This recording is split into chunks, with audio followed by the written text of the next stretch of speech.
Uns s'hi afegeixen, altres es mantenen fora, però la majoria dels grups té opinions molt personals del que suposa la proposta de resolució per plantar cara al Tribunal Constitucional. Aquesta tarda la resolució ha marcat la sessió de control al govern.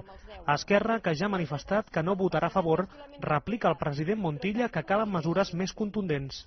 Crec que hem de dir a la ciutadania la veritat i hem d'enfocar radicalment que aquí hi haurà una sentència que tancarà una via política que ha donat rendiments molt importants, però volen tancar i obturar aquesta via. President, crec que calen respostes. Jo aquesta batalla no la dono per perduda. No la donaré per perduda. L'Estatut és viu, és vigent.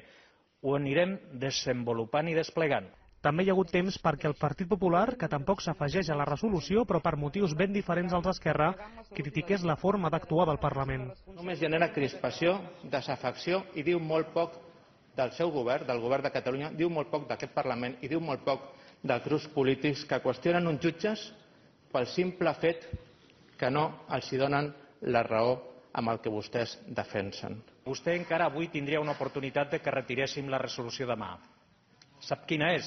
Retirin vostès el recurs. Retirin vostès el recurs i demà retirem la resolució. Suposo que estaríem d'acord tots en fer-ho. De la seva banda, Convergència i Unió ha preferit no entrar en la disputa.